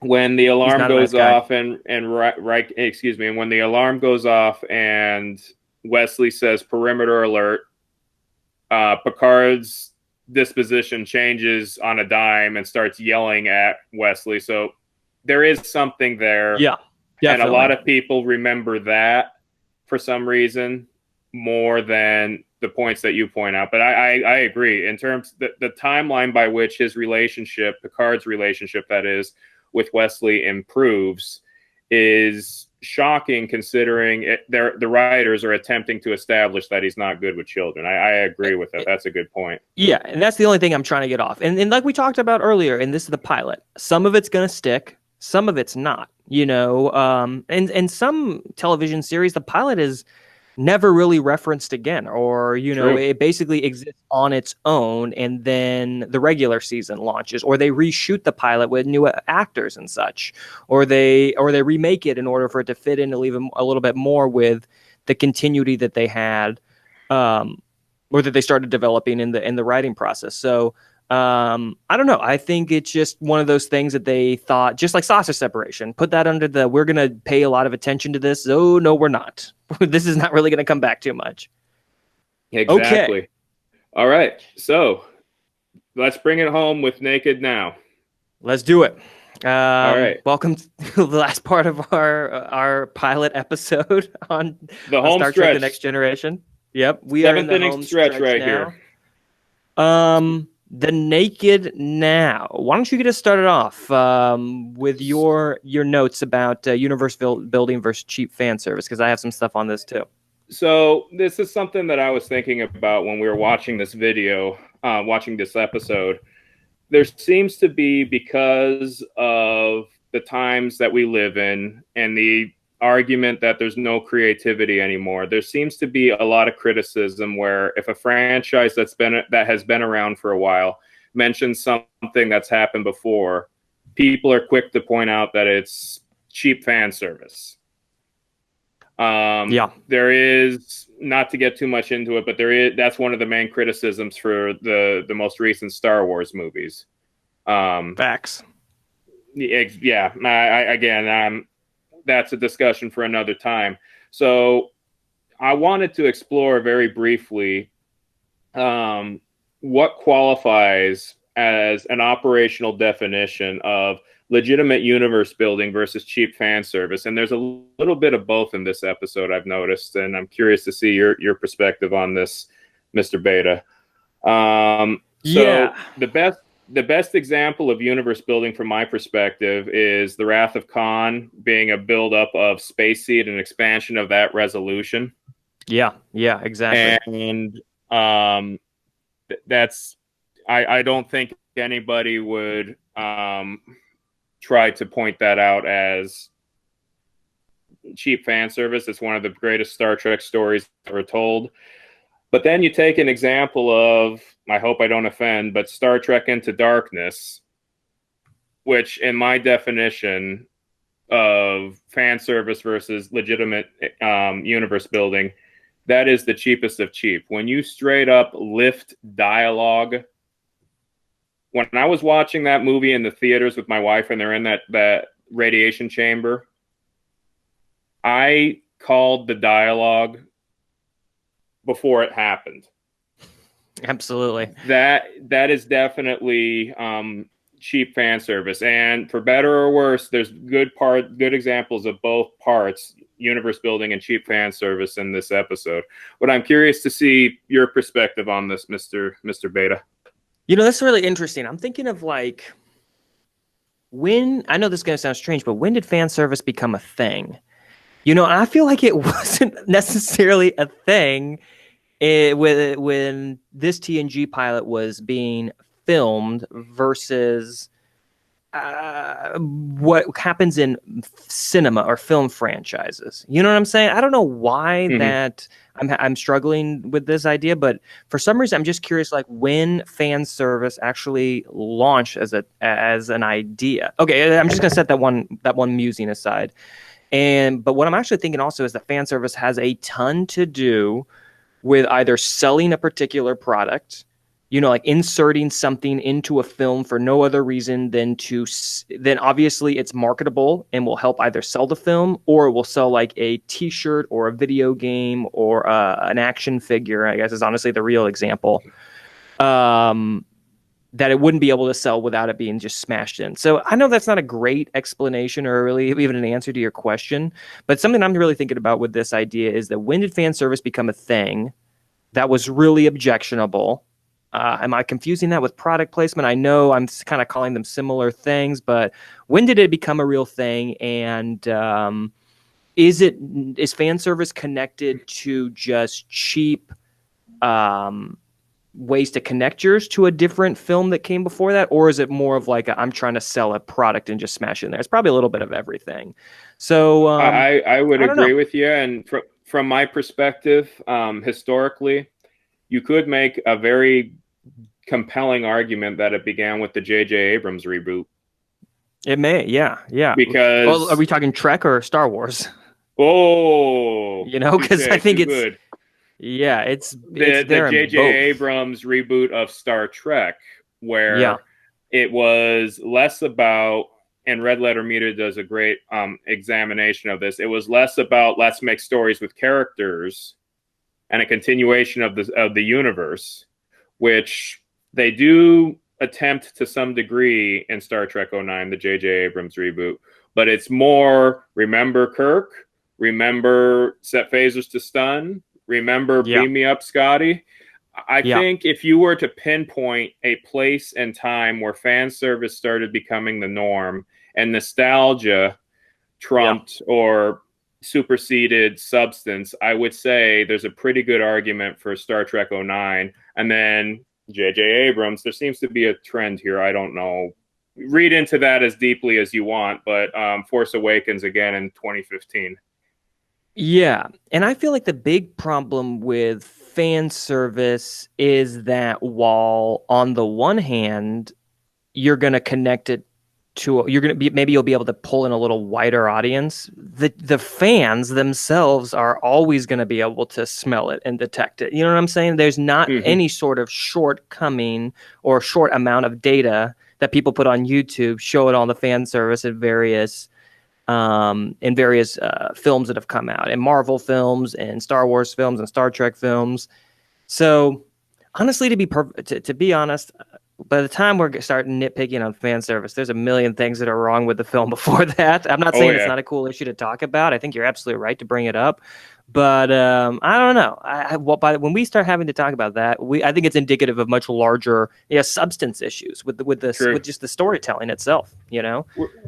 Which this is not. Naked Now is clearly not Rise of Skywalker or Into Darkness. That's why I'm saying there's a little bit of both there. So let's give us the example of what's going on in the Naked Now that might count as fan service, and then let's talk a little premise, because we really haven't got into the premise of the episode. So what's this fan service thing you're feeling in Naked Now? The major plot device is featured in an episode of the original series, the Psi 2000 virus. The musical sting, the entire musical score is lifted from the original series. Okay. The sound effect of infection is an updated version of this rattlesnake sound that you see in Naked Time and you see again in Naked Now. You the vessel that they happen to be tractoring, this is splitting hairs a little bit, but as a reference of things that have come before, the Tsiolkovsky is an Oberth class vessel, which was featured. The model itself was featured in Search for Spock as the U.S.S. Grissom. It was just redressed to be the Absolutely was. Tsiolkovsky. Yep. So again, Science nowhere vessel, near. right? Yeah, science vessel, just like the Tsiolkovsky was, just like the Grissom was. Again, Exactly. nowhere near as shameful, but it's definitely there. And upon repeat viewing, you might notice it. And now I can't think of anything else now that I've seen it. So those are the fan service things I would think of. But let's get into tropes and themes. Yeah, so here we go. Let's go on the premise to get us going for the Naked premise, Now. forgive me. So let's just kind of the big picture in this episode. I'm thinking while investigating the lost starship, the crew of the Enterprise D is infected by a virus that makes them all, wait for it, drunk. If they get too drunk, they might just end up opening an airlock to cool off. That's basically hinted at in the teaser, right? That's what happens. So there's the premise, and then so we break that down the tropes, right? We have the first trope is the mysterious virus. So this is going to be a science mystery, and it's also going to be a thriller, because we have to resolve this situation on a clock before everyone gets drunk and then does something horribly drastic, like we see in the teaser, basically opening an airlock and everyone being sucked or blown out into space. Which one is it? It's blown out, as we learn.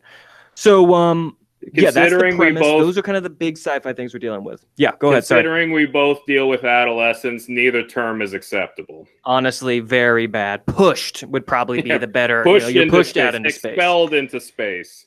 Blasted. And speaking of things I would not talk about with 14, 15-year-olds, interspecies romance is actually going to be a trope that is really big in this one. We're going to get a romance between a Homo sapien and an android. So that's very exciting too, and we'll have to talk about that. But yeah, so there's the basic premise, science mystery, got to figure out why everyone's falling ill to this virus or acting crazy. And then secondary thriller, because we have a clock, because something terrible could happen. If they put 2 clocks on it, actually. Everyone could get drunk and then the star could blow up. Or it does blow up, and then we could get crushed by a star fragment. So we got 2 things going on there, a filament, whatever they call it. So yeah, but same thing, mystery and thriller is what's going on here.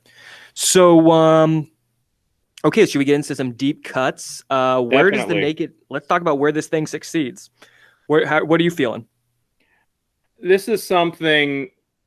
Okay, as imperfect as Naked Now is for its faults, its superficial fan service faults and a couple plot holes that we're going to talk about later, it is better, in my opinion, than most episodes of New Trek. Now, I want to make my stance on New Trek, by that I mean Kurtzman era Trek, extremely clear.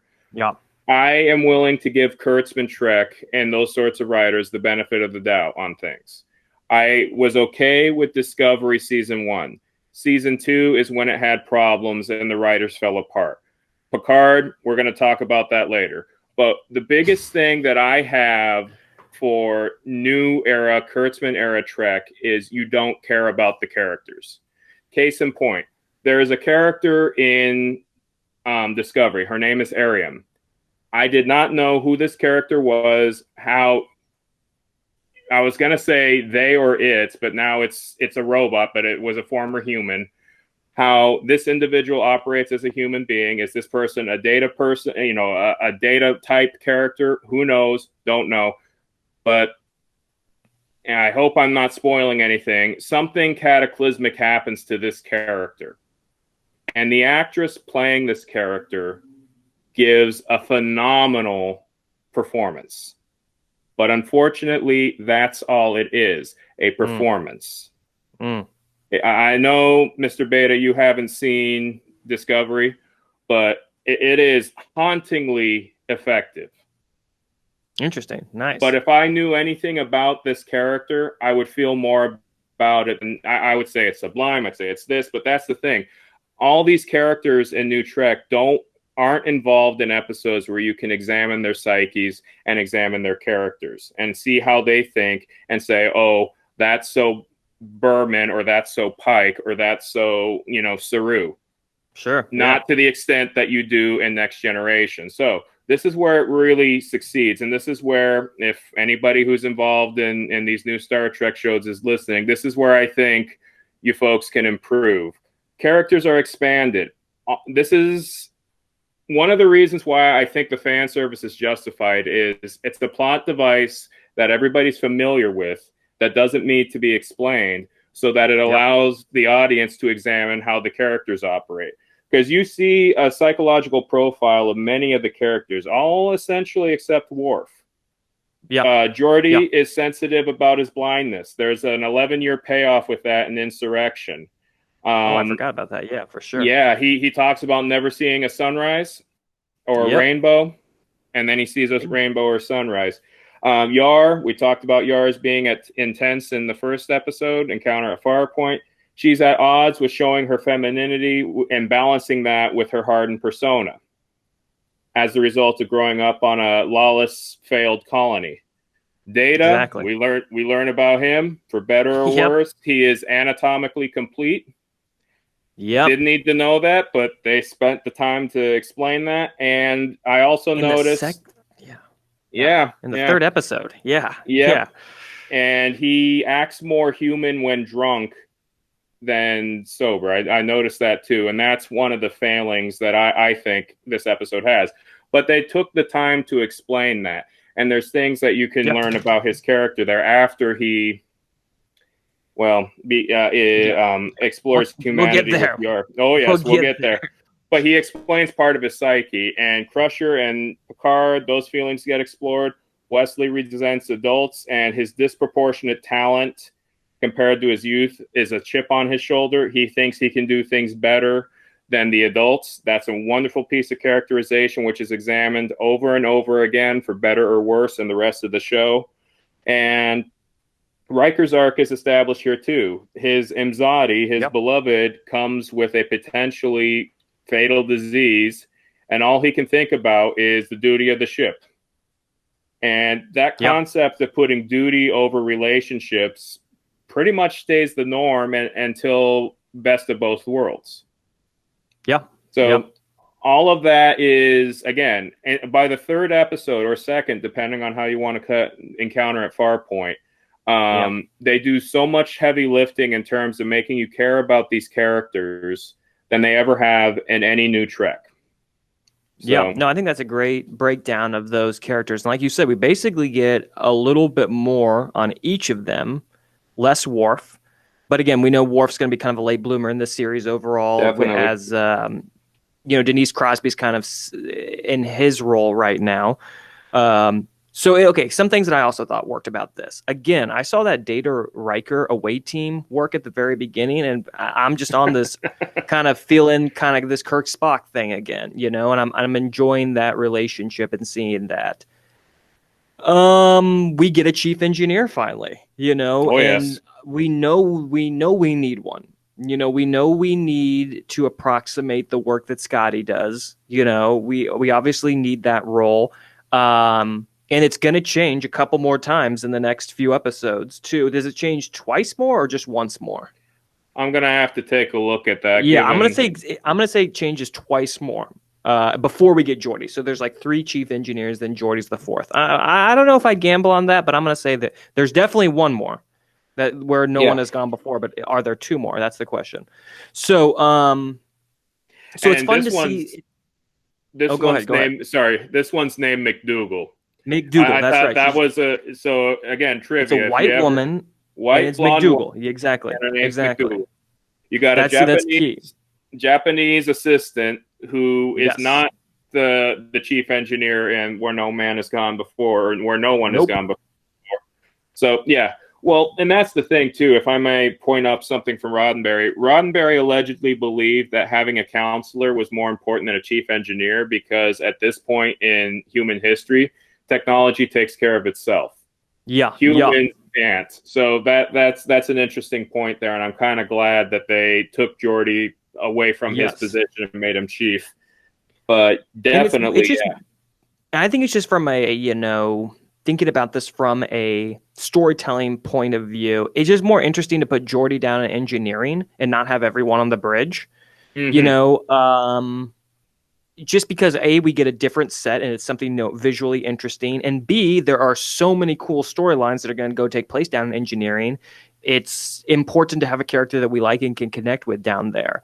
Um, so yeah, I think that's what I like about it. I think this. What's interesting is that we can still see them getting their legs right, and it's going to take an entire season or even two for them to fully get running. But just them cycling through that engineer, trying to figure out how that's going to work, how to bring main engineering into this show, I think is fascinating. The last thing I'll say about what works is I like Beverly a lot in this episode. I like Beverly feels very real in her fear of what's going to happen when this thing gets out of control. Like I think Gates McFadden does a great job at playing in episode or doing scripts with science mysteries. I don't know. It's Yeah, just completely believable to me. And her haircut is hugely improved in this yes. episode. Go take a look. We got crazy bangs in the first episode, and then this one they do a little bit of different thing with her hairstyle, and it's a great improvement. I don't know why that matters, but to me, I was just thinking like, oh, there's the Beverly I remember. Yeah, You like Crusher. I like Crusher too, but in this episode, I have a special award for her. excellent. I But can't wait till we get there. I cannot I'll wait till we tease get there. that. I'll tease that for later. So, in terms of where things fail, I Yeah. kind of outline my stuff in terms of the unoriginality of devices and production values. Drop in the bucket compared to other forms of Trek we could compare this to. But where in your opinion does this episode fail? Okay, so okay, so when you were talking about fan service with Riker, so this all comes from Riker. He goes on this away mission, right? And the only thing when he comes back and we start the episode proper, Act 1, the only thing he tells Data is like, I want you to look up stuff about people taking showers in their clothing, right? Like that's how this thing gets going. Which eventually leads to him uncovering information about the original series episode, The Naked Time, right? So that is something I am critical of, just Riker remembering this, and that's the instigation for having to for bringing in the original series, for trying to get this mystery solved, is just something Riker remembers. I don't know. I think that's kind of weak, in my opinion. And I also wondered if it was kind of like supposed to be breaking the fourth wall too. Like, is he supposed to? Because is he supposed to be like asking the audience, "Do you remember what episode I'm talking about?" Because I kind of was like, "Are you asking me that?" Because I remember the episode where they take a shower in their clothes and it's called The Naked Time, So I don't know. That kind of felt like a little fourth wall breaking. Wesley taking over the Enterprise in episode 2, I think, is a big mark against it because it really breaks my sense of kind of believability in a way. In the fact that if you could create a voice impersonator and take over the entire ship, it feels just really rushed and unearned to me. Like, it'd be cool if Wesley was working for like a couple episodes on taking over the ship and then finally did, and it went horribly wrong or something like that. Or that was, I don't know. It just seems like it's just too unearned. It's just too quick, in my opinion. And I know Wesley's way more of a major character in the first couple seasons than obviously later, and so they want to get things going with him.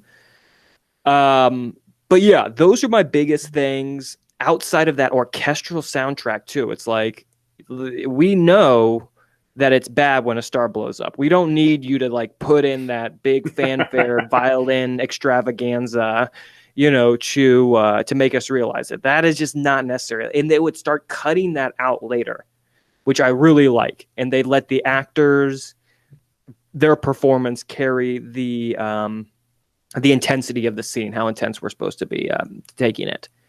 Okay, and so the last 2 points I have on criticism are the Tasha data scene. We can talk about that here. Mm-hmm. The very last thing I have is that basically speeding up the camera or speeding up the footage of Brent Spiner putting the isolinear chips back in is weak. I just think that's weak, you know? It's like, oh no, Data, can you put the chips in faster? Oh my goodness. I don't know. I'm just, I don't care about that. That's not interesting to me. So those are kind of where I see it going. Is that fourth wall being broken with Riker's comment, and Wesley just, it feels a little too rushed there. Okay, let's talk about Tasha Data. Do you want me to get going, or Data you want to should start this not, one? or you Go go for it. ahead. No, you go for it. You started. Data should not have. What do you Okay. got?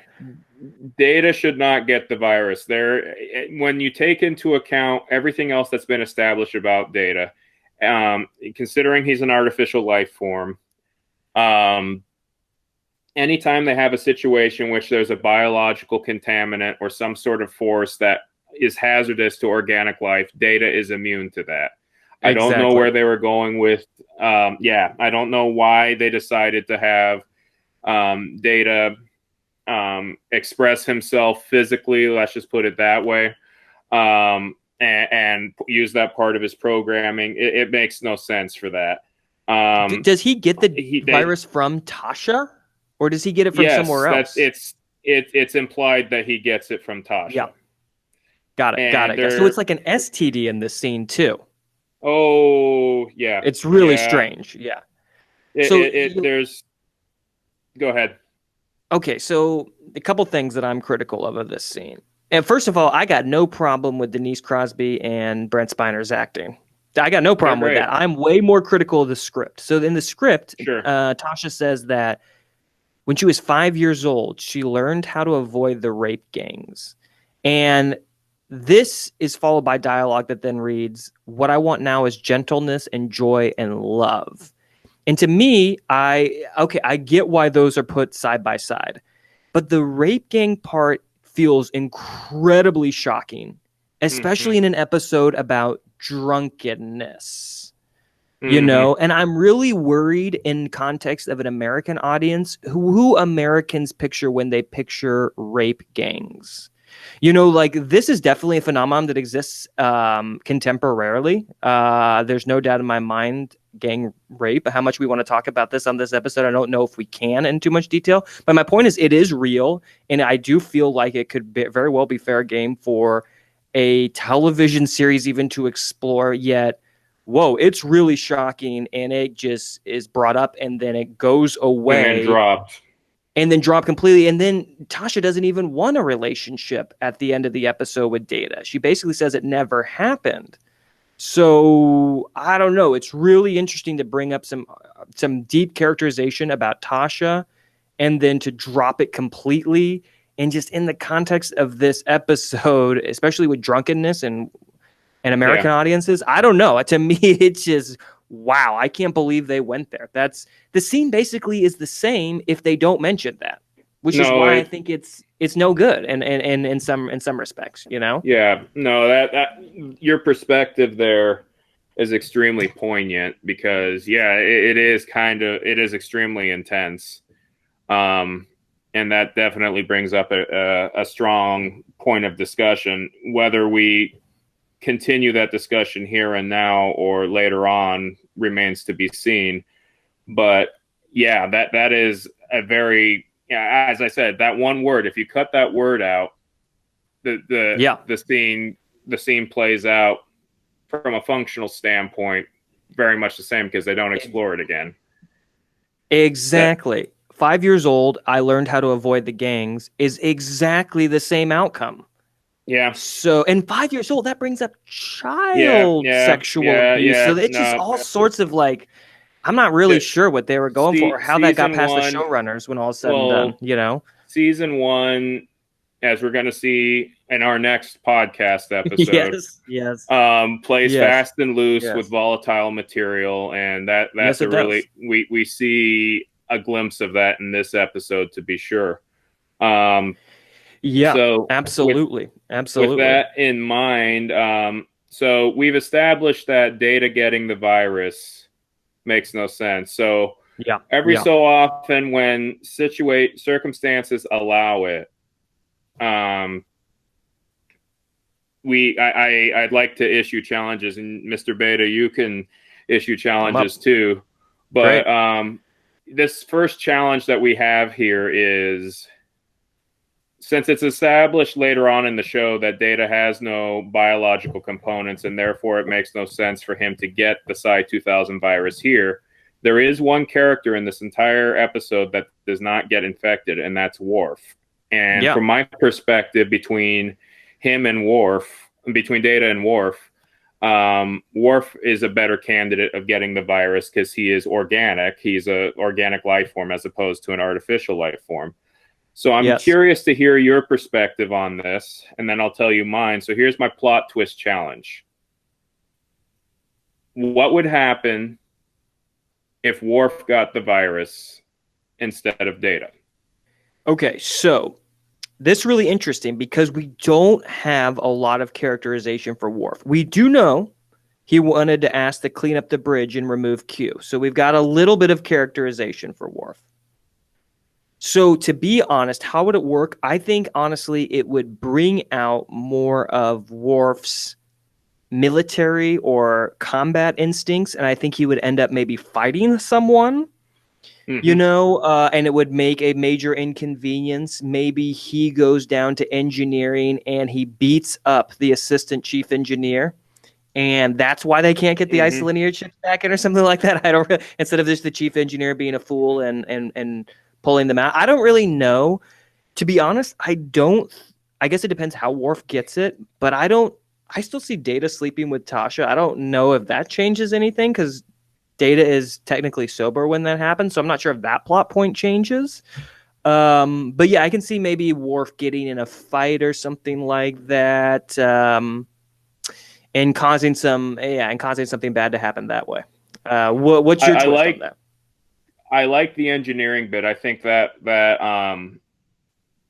satisfies the bigger plot better. I really like that. In terms of characterization, and they kind of explore this later on in episodes like Hide and Q. Worf's loneliness on the ship, being the only Yeah. Klingon, and his resentment of humans, even though he has adapted to human culture, expanding that or talking about how he's an orphan, because that gets shoehorned later in later episodes, talking about Yep. the trauma of that, talking about the alleged dishonor of his family, and how that played a role potentially in him getting on the ship. I was thinking of this more from a character perspective than a plot perspective. I honestly think if we blended those two together, he What's gets it from getting into a fight. You go ahead. What's interesting is that I don't think Worf really takes off, and all those things that you mentioned about his character, they don't really take off till Ron Moore gets involved. Maybe a little True. before Ron Moore gets involved, but I really think I really love Ron Moore. I really love Deep Space Nine and Battlestar. If you couldn't tell earlier, I really strained to talk about how bad Emissary was. I didn't want to, but I had to. But anyways. Yeah, we just don't. Thinking about what they knew about Worf at the time when this episode came out, I just don't think they knew anything about him. I think they knew the Right. basics, some very basic sketches. But if they did know more about him and they knew some of the stuff you were alluding to, absolutely, that'd be a great way to bring that out much earlier than having to wait and wait and wait and wait and wait. And then get a bunch of it season 3 through 7, basically. Definitely. No, I like that. That's a good point. Hollywood, if you're wondering, we can help Yeah, between the two of absolutely. us. So with Dude, that in I'm getting some mind, Ron Moore hair right now, honestly. I've been taking hit my style from him these days. So, Ron, yeah, I could be your spiritual successor. I know a lot about Battlestar and Klingons. Okay, I'm love sorry. it. Let's keep going. Okay, let's close this up with facts and first. Thank you, dear Let's do it. audience, for staying with us so far. Yes. While we've so- slowly brought the saucer back to the drive section. I know it's been exciting. I know it has. I hope so. What do you got for us, dude? So Maurice Hurley, as I pointed out earlier, noted head writer of Miami Vice, is a producer. Yes. Considering that show's reputation, I made notes while I was watching this scene. How did they get this past sensors? How did they get that past sensors? The detail with Yar you brought up. How did they get all that past sensors? And all of it makes sense when you consider Maurice Hurley and Miami Vice's reputation. It makes more sense from Yes. that perspective. And this is not a commentary in any way, shape, or form, but it's just considering the filmography of the people involved, the tone of that episode makes a lot more sense. Also, when Picard refers to Yar as having a, quote, snootful, which usually, for those of you Yes. who don't know, is in reference to taking as much alcohol as necessary to get drunk. That's the definition of snootful. When I found out that Yes. Maurice Hurley was involved, when Picard said snootful, I immediately thought of cocaine because Miami Yes. Vice. For Miami Vice. Absolutely. Trek Bits. This episode was written by J. Michael Bingham, which you may not know, but you might know the actual person. J. Michael Bingham is a pen name for DC Fontana. So we've pretty much reviewed all 3 episodes we've reviewed are DC Fontana creations. Birth of a Gimmick, Picard. This has been memed to death, but Riker's famous habit of sitting on consoles while talking to a character. That whole trope and gimmick is born in the scene that you mentioned, in which Riker breaks the fourth wall. Again, first mentioned, the chief engineer is named McDougal, the blonde lady, but is not announced Absolutely. again on the intercom, and is, to my knowledge, seldom seen again. So Yeah, that's I'm looking for her, but I don't know if she's ever going to show up again. I don't think so either. So those are my firsts and facts. Do you have any, Mr. Beta? No, sir. I'm ready for awards. Can I go first on the award Go ahead. circuit? Go ahead. Well, it's going to be a brief one because as far as a salute to matte paintings, there are exactly 0 in this episode. We got none. So I can't really call out anyone's amazing matte paintings in this one. However, we can talk Enterprise interiors, and I know a lot of these interiors will come up a whole bunch. You know, they're not as unique as the Battle Bridge, but I wanted to give a shout out to Dr. Crusher's office, aka the CMO's office. We don't spend a ton of time here, but I would say that 85 to 90% of science mysteries are solved in the set. You know, so I love Dr. Crusher's office. It's basically like her ready room. You got to have one if you're the CMO. And yeah, there'll be some good stuff that goes down in this Enterprise interior. So I didn't learn what set it was on. I'll go dig around and figure out where set bay or sick bay is on the Paramount lot. But yeah, shout out to Dr. Crusher's office. You mentioned stage 9, or my wife and I Yeah. have actually been to stage 9 on the Paramount lot when Star Trek turned 50 years old. In 2016, I told a part of my Star Trek on the Spectrum story, and J.J. Abrams and everybody, all the people involved with Star Trek Beyond, flew my wife and me down, and we went to stage 9. They made a little party set. It was great. Nice. So yeah, when you said stage 9, my alarm bells came up. So my Picard Facepalm Award for this episode. Most embarrassing addition, goes without saying, the scene you brought up. Didn't need to know that Data was anatomically complete, but here we are. Doesn't come up again until Star Trek First Contact. Just for the record, I don't really mind so much that they give us that detail. The fact that he never gets to use it again, so to speak. Why make this feature and then not allow him to be in a romantic relationship again? I don't know. It just that's more annoying to me than anything. He does get to try. Yeah. That's the whole point of the episode. He does get to try. Yeah. Yes, very Sorry, much I didn't mean to interrupt there, but no, my more of the face palm is just never again. This guy's never going to get a chance at a romantic relationship again. So of that form again. Yeah. So well, until First Contact. Oh yeah. For better or worse, until First Contact. You mentioned your admiration for Dr. Crusher, and I have admiration for her too, but not in this episode. I've created an award here called the You Fool Award. The You Fool Award is attributed to a nonsensical character action which only happens to set the plot in motion. So the reason why Dr. Crusher qualifies for the You Fool Award is Jordy clearly has a viral infection or something that the Enterprise transporter filters cannot isolate. And yet he's able to go freely. I gave her a pass on that one. Fine. You turn your back, as educators, you know, you turn your back on people one instant and they may not be there in the same configuration when you turn back. I'll give her a pass on that. That's fine. But where the reason why she qualifies for the You Fool Award is Yar takes Geordi back to sickbay. At this point, it is clearly established that there's something wrong. There's some biological contagion, and Crusher does not quarantine Yar. Yeah, that is why Dr. Crusher is the first recipient of the inaugural You Fool Award. Because again, I get it. Go ahead. Yes, and you know what? If you explore Trek a little bit, as you definitely have, you pretty much realize that Chief Medical Officer is one of the most powerful positions on the ship. Mm-hmm. Chief Medical Officer can 25th Amendment the captain. You know what I'm saying? You know what I mean? That's a good description. That's totally a good description. Can. And what I mean by that, obviously, for those who are up on the amendments, is that she can basically pull him from duty if she thinks there's some sort of medical or psychological issue that's affecting his judgment or affecting his ability to command. And so, like, she definitely could have quarantined Yar. She definitely could have quarantined, you know, like, she could have probably made a call to the bridge and had them transported immediately to isolation. You know what I'm saying? Like, wherever they were on the ship.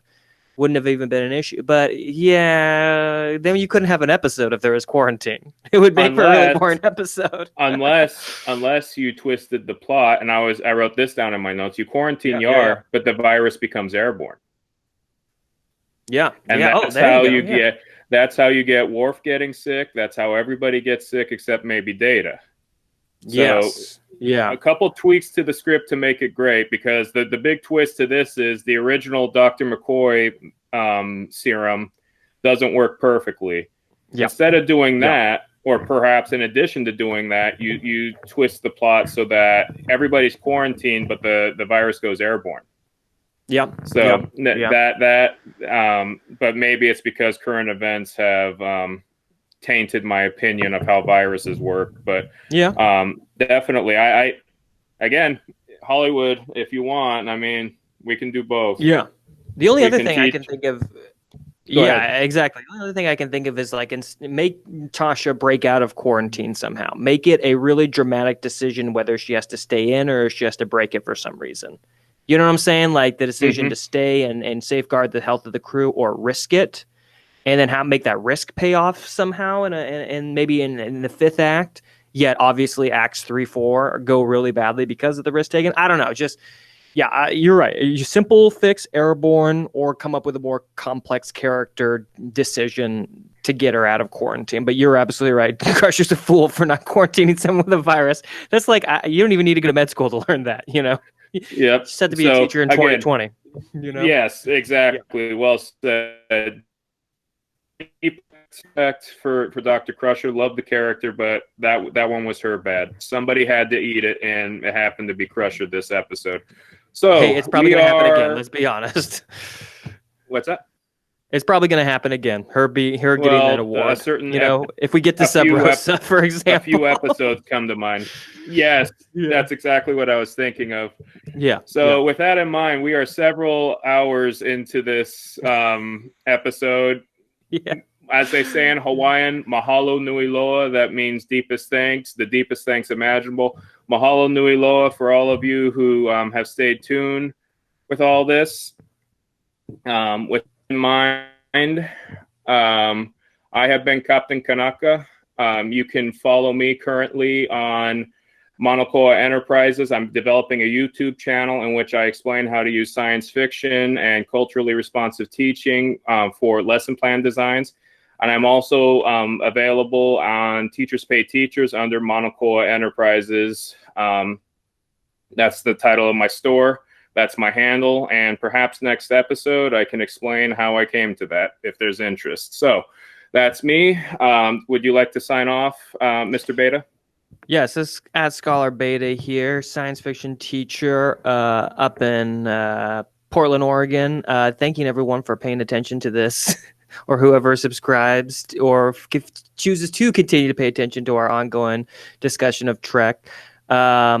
Really appreciate you. Really appreciate season one, even though it's kind of not the season that stands out the most. I think it's going to be really fun to go back through. This is kind of one that people kind of fast forward to, and then they get to season three, and then things really start going and working out for this show. But grateful for everyone who's willing to sit through and discuss seasons 1 and 2, because I don't think they get talked about enough. I don't know where you can Definitely. find me online, but someday soon I'm going to get that Twitter going back again, and maybe my own online store. So be looking for me there. There you go. As they say in Star Trek, live long and prosper. And as they say in Hawaiian, e malama pono, which is Hawaiian for take care, be healthy, especially now. So live long and prosper, and e malama pono. Yes, my friend. Peace and long life. All right, signing Likewise. off. Signing off. Whew. That was great. Damn.